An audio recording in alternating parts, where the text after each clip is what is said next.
ॐ ॐ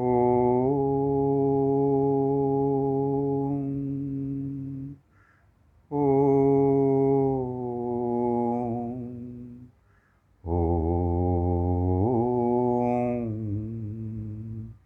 ॐ।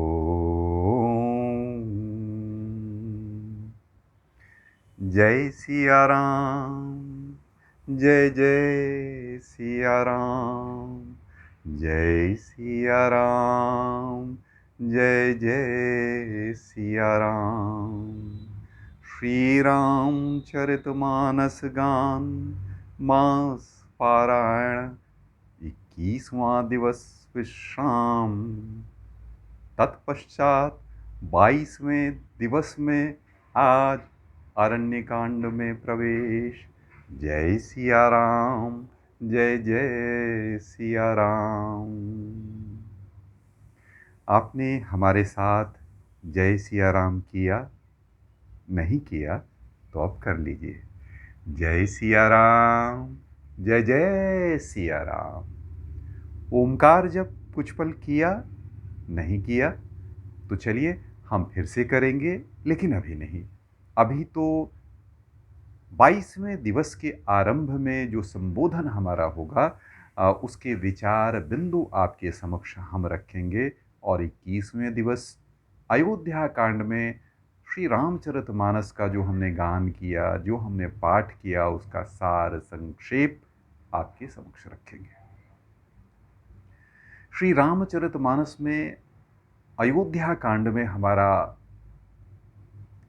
क्रम चल रहा है और 21वें दिवस सुदीर्घ कहने की कलेवर है। पाठ का समय भी ठीक ठाक लग जाता है। आमतौर पर अन्य दिवसों में जितना समय लगा उसकी तुलना में अधिक समय 21वें दिवस के पारायण में लगता है, क्योंकि जो दोहा हैं उनकी संख्या अधिक है।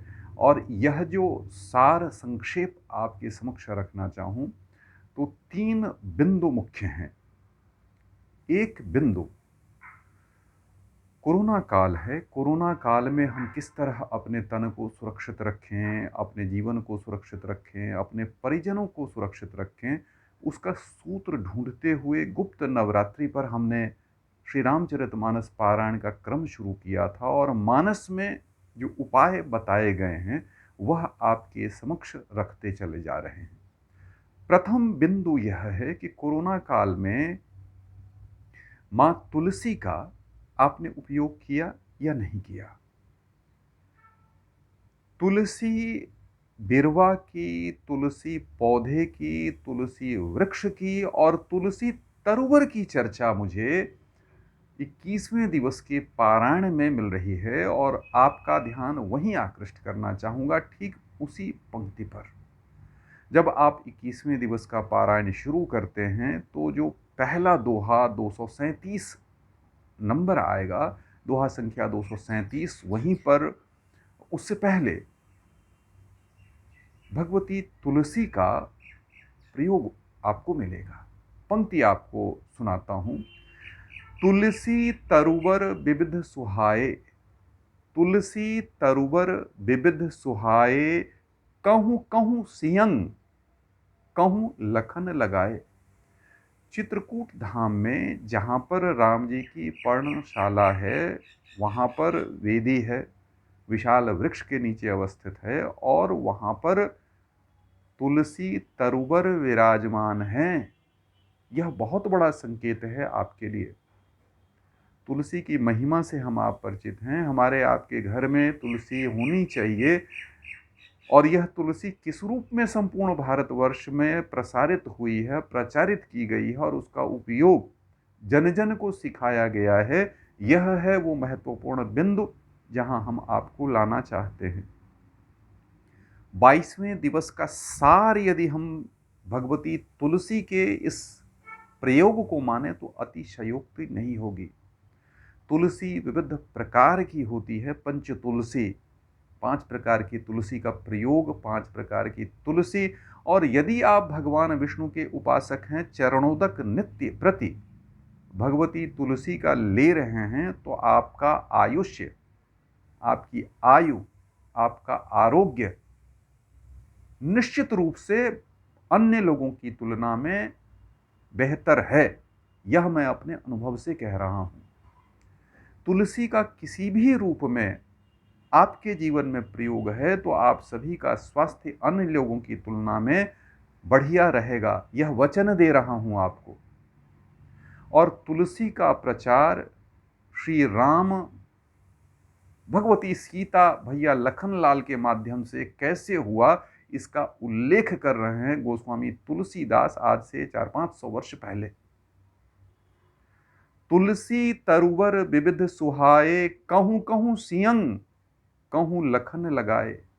देखिए, हमारा आपका सौभाग्य है कि हमारे आपके समय में एक व्यक्ति हुए हैं डॉक्टर राम अवतार शर्मा, हमारे गुरुदेव हैं। साक्षात उनको नमन कर, उनके शोध को साक्षी रखकर जो जानकारी आपको दे रहा हूं उस पर आप स्वयं शोध कीजिए। डॉक्टर राम अवतार जी शर्मा हमारे गुरुदेव, यदि उनका ग्रंथ आपको पढ़ने का सौभाग्य मिले तो ग्रंथ पढ़ें आप।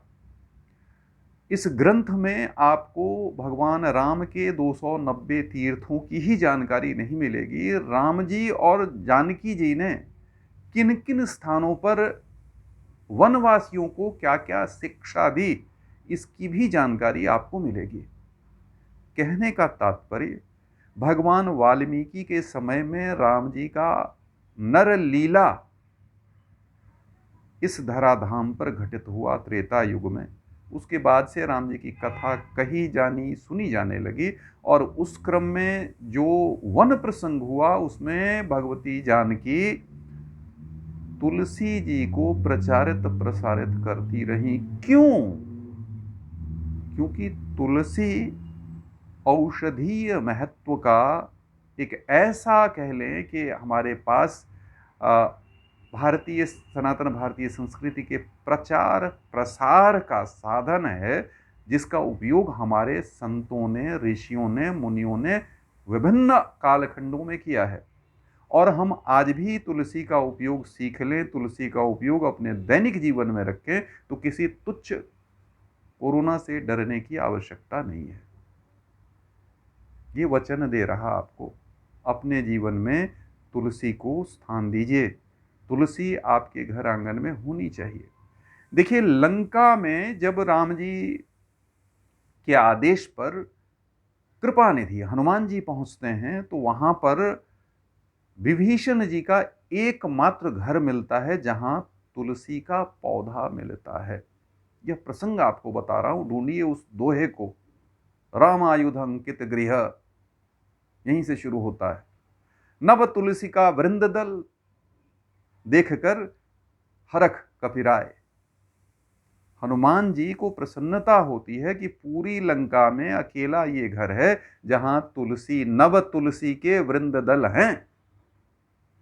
तात्पर्य, जब एक कोई व्यवस्था नई आती है, पुरातन व्यवस्था के उसके साथ संघर्ष होता है, तो पुरातन व्यवस्था को नष्ट करने के लिए नई संस्कृति प्रयास करती है। गोस्वामी जी के जीवन काल में जो नई व्यवस्था पनप रही थी, उस समय सनातन भारतीय धर्म और संस्कृति पर प्रहार हो रहा था, उनके केंद्रों को नष्ट किया जा रहा था। रामचरितमानस में बार बार आपको उल्लेख मिल जाएगा। रावण उसका प्रतिनिधित्व कर रहे हैं। रावण के माध्यम से अपने समय के रावणों का संकेत देते हैं गोस्वामी तुलसीदास और बताते हैं आपको कि जो कथा पुराण कहते थे, जप तप होम मख करते थे, उनको नष्ट किया जा रहा था। किसके द्वारा? रावण के अनुचरों द्वारा। किस लिए? देवताओं की पूजा कम कर दो, देवताओं की पूजा घटा दो तो देवता खुद हमारी शरण में आएंगे। इसलिए राम जी के कथा रूपक के रूप में अपने युग का सत्य अलग अलग तरह से कहा जाता है और वह सत्य सनातन होता है, हर समय हर कालखंड में खरा उतरता है। तुलसी के प्रयोग को लेकर मैं चुनौती दे रहा किसी भी व्यक्ति को। पंच तुलसी जिस परिवार में, तुलसी जिस परिवार में, चरणोदक के रूप में भी ली जाती है, उनको किसी प्रकार के सूक्ष्म जीवी रोगाणुओं का संक्रमण होने की आशंका नहीं रहेगी। ये एक बिंदु था जहां आपका ध्यान मुझे आकृष्ट करना था। दूसरा बिंदु है भरत जी का जो 21वें दिवस का गान है, रामायण का गान है, उसका सार है भरत जी के चरित्र के उज्ज्वल पक्ष को जन जन को दिखाना। और भरत जी जिस उज्ज्वल चरित्र के प्रतिनिधि हैं, जो उनका धवल, निर्मल, अमल राम के प्रति समर्पित जीवन है, उसकी पराकाष्ठा होती है कब? जब वो अपने गुरु से, वशिष्ठ जी से जाके अनुमति लेते हैं कि मैं अपना जीवन अब कैसा बिताना चाहता हूँ, नेम के साथ, नियम को मानते हुए, व्रत का पालन करते हुए, और जिस प्रकार भैया रह रहे हैं वैसा ही व्रत मैं नंदीग्राम में रहकर करना चाहता हूँ। और उस व्रत का पालन करते हैं, सम दम योग नियम सभी शीलों का, जो कह लें व्रत के साथ प्रयोग किया जाता है, उसका पालन करते हैं। यह दूसरा बिंदु जहां आपका ध्यान आकृष्ट करना चाह रहा मैं। यदि आपके जीवन में व्रत है और व्रत अपने नियमों के साथ है, तो इसका लाभ आपको मिलना सत्य है। व्रत से दीक्षा होती है, कहता है सामवेद का श्रोत। यजुर्वेद में भी आप ढूंढ ले सकते हैं, ऋग में भी हो सकता है, अथर्व में भी इससे मिलते जुलते ऋचाएं हो सकती हैं। व्रत से दीक्षा होती है, दीक्षा से दक्षिणा और प्रतिष्ठा की ओर आप अग्रसर होते हैं। दक्षिणा और प्रतिष्ठा पाकर आप में श्रद्धा का उदय होता है, और श्रद्धा जब आप में स्थिर हो जाए तो फिर सत्य का मार्ग प्रशस्त होता है। ये तन जो आपके सम्मुख है, वर्ष 2007 में अगस्त महीने में श्रावणी पूर्णिमा से व्रत कर रहा, और इस पल सत्य संकल्प के तहत आपको सूचना दे रहा, इस तन पर कोरोना कोविड ही नहीं, किसी प्रकार का सूक्ष्म वायरस कोई प्रभाव नहीं डाल सकता, क्योंकि व्रती है यह तन। अपने तन से जो विविध प्रयोग किए, उस प्रयोग की साक्षी देकर आपको जानकारी दे रहा हूं, चरक को ध्यान में रखते हुए, सुश्रुत को ध्यान में रखते हुए। और किस सुश्रुत? जो अत्रि वंश के हैं, पुनर्वसु आत्रेय को साक्षी रखते हुए, जो हमारे ऋषि परंपरा के सत्य साधक, शोधक, और अभी तक शम दम नियम योग को अपनाने वाले व्यक्ति रहे हैं, जिन्होंने तप करके अपने तन को कसा है और कस के अक्षय पद प्राप्त किया है। उन अत्रि की साक्षी देखकर कहता हूं, सुश्रुत संहिता में ऋतुचर्या अध्याय में आपको मिल जाएगा जनपद ध्वंस होने का कारण, और जनपद कैसे यदि ध्वंस होने लगे तो उससे बचने का जो उपाय है, वह व्रत है, वह नियम है, वह तप है, वह शांति कर्म है। वृद्धों का, ब्राह्मणों का, और जो गुरु हैं अपने कुल के, उनके संपर्क में आकर यह महामारी समाप्त हो जाती है, इसकी सूचना है। पढ़ के देखिए, प्रयोग करके देखिए, तब विश्वास जगेगा अपने अंतर्मन में। मुझे भय नहीं होता। मेरे परिवार में 3 व्यक्तियों को कोरोना हुआ, मुझ पर कोई प्रभाव नहीं पड़ा। यह सूचना दे रहा आपको। कहने का तात्पर्य कि जीवन में जब व्रत होगा, संकल्प होगा, और व्रत पर अटल रहने के लिए आप प्रयोग करेंगे, तो काया जो नजर आती है वही रूपांतरित नहीं होती, अंतर मन भी आपका रूपांतरित होता चलता है। और जो सत्य आपको सार रूप में अपने तन पर किए तप से, अपने लगातार अध्ययन से किए हुए जो ज्ञान आप प्राप्त करते हैं, वह जगत के कल्याण में सहायक होता है। ये दूसरा बिंदु था, भरत जी का तप। और तीसरा बिंदु है राम जी। राम जी हर उस व्यक्ति को मिलते हैं जो उन्हें मिलने के लिए प्रयास करता है। मोहे छल छिद्र न भावा, कपट छोड़कर जिस पल आप राम जी की शरण में आ जाएंगे और राम जी को पाने के लिए प्रयास करेंगे, राम जी आपको मिलेंगे। हर किसी को मिलते हैं, हमें मिले हैं, आपको भी मिलेंगे। मन आशंका में नहीं रहेगा, मन किसी प्रकार भयभीत नहीं होगा और जीवन आपकी इच्छानुसार घटित होगा। राम जी से जुड़ के तो देखिए।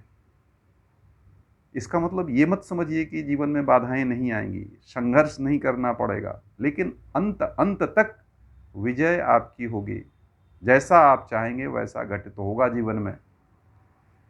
सुदीर्घ आयु, बीमारी रहित आयु, धन इतना जिससे जीवन आनंदित होकर चले और परिवार के सारे लोग कल्याण में रहेंगे, यह वचन दे रहा आपको। यह तीसरा बिंदु है। और संक्षिप्त कथा सार, चित्रकूट में सभी माताएं पहुंचते हैं, सभी गुरुजन पहुंचते हैं अयोध्या के, और उनके साथ मिथिला नरेश जनक जी भी पहुंचते हैं। जनक माता को लेकर उनके कुल के गुरु भी पहुंचते हैं।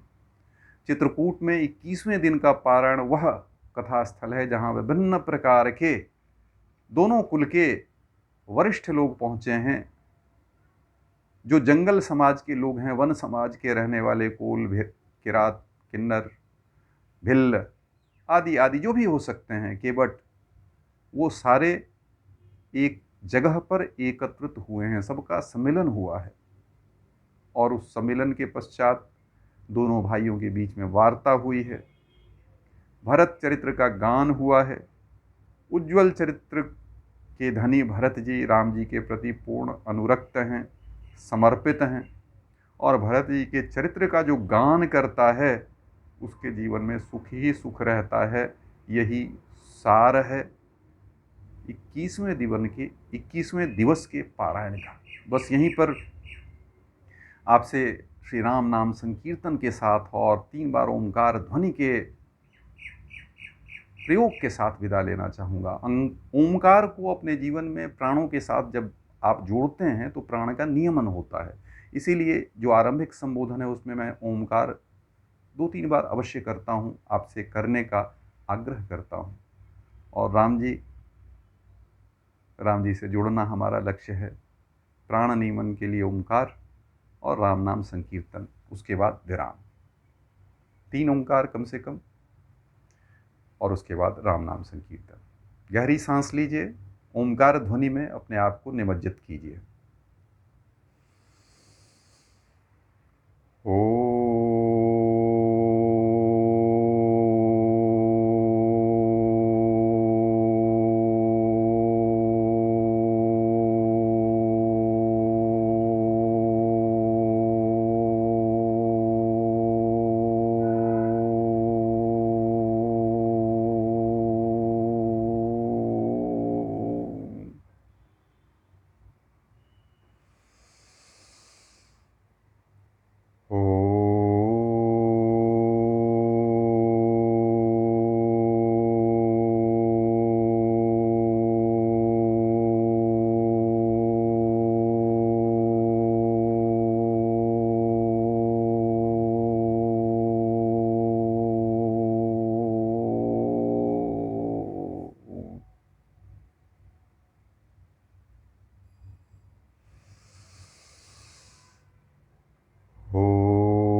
श्री राम जय राम जय जय राम।